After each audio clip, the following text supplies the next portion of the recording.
Hello, good people. This is your guy, Mr. Educator, Mr. Communicator, Mr. Free Thinker, coming back at you live once again from the Lone Star State with another edition of the Meter Mike Speaks. All right, good people. It is a cold day here in the Lone Star State and a windy one at that. But anyway, let's talk about Miss Tiffany Haddish. One of my subscribers asked me, did I hear about this? And I looked it up and I said, okay, well, now I have.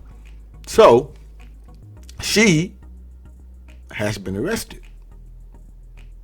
on suspicion of DUI in the grand old state of Georgia, driving under the influence. And the reason why one of my subscribers asked me about this because they had a question regarding why was she arrested if she actually wasn't driving. So we're going to get to that. So anyway, let's talk about this story here. Coming from the Post. Now, she was arrested the other day, but she was asleep in her car. And we'll talk about how this panned out. Now, she was arrested on January the 14th, and because she allegedly dozed off in the driver's seat. And she took her mugshot, she took a mugshot with a smile. Anyway, the officers reported, this is in Peachtree City, Georgia. They responded to a call for a sleeping driver at about 4 a.m. On Friday morning. She was arrested for DUI and for improper stopping on a roadway. This is what the police officers told TMZ. They also believe she smoked marijuana, though that was included in the charges. Now, she had a short stay in police custody, and she was released about 6:30 a.m. when she posted a $1,666 bond. So, interesting, 666. Representatives for Haddish did not immediately respond to people's request for comment. No. So, she needs to keep her mouth shut until she gets her legal counsel to sort this out. But here's the reason why.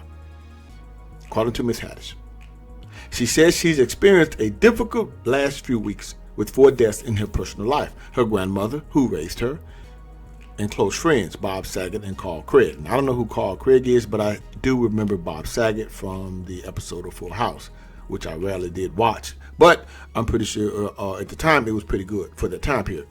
So, and her pet dog.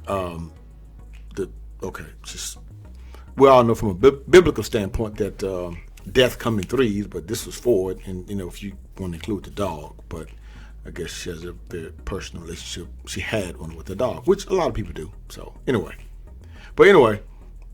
she said that she was just sad because she had some losses, and she went out, I guess, got smashed with alcohol, and decided to fire up one. But people deal with trauma different. But she goes on to quote here, I am very emotional right now. I've been crying a lot because that's my heart.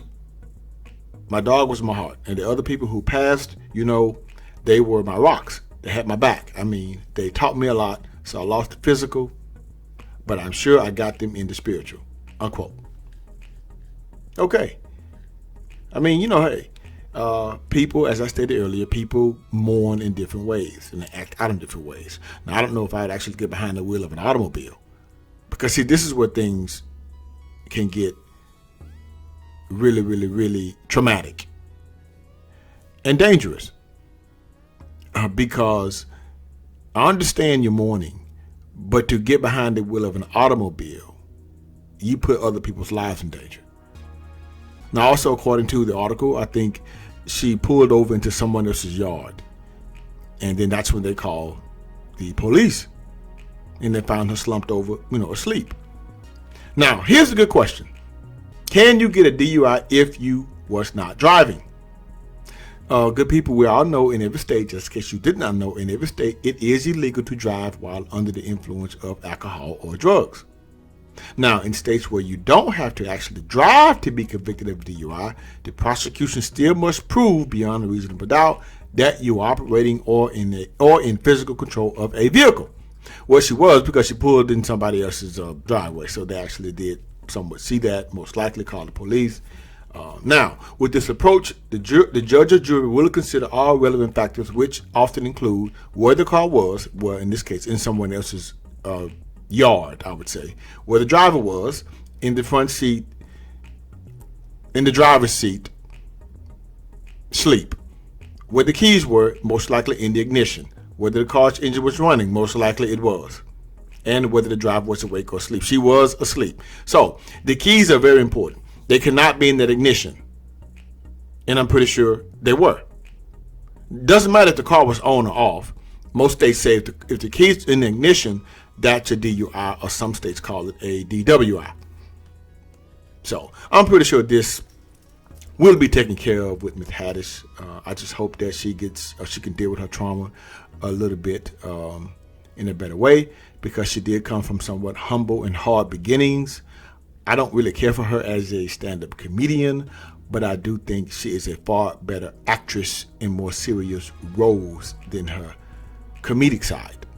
You see, I think she goes over the top with that, which in my opinion doesn't make her appear to be too funny. But when you get to her on a serious note of acting, I think she's good on that level. So anyway, that was my 2 cents. So feel free to leave your comments in the comment section. I hope Miss Haddish learns from this. So anyway, good people, until next time, this is your guy, Mr. Educator, Mr. Communicator, Mr. Free Thinker. Subscribe, share, and like to keep me rocking on the mic. Have a good night.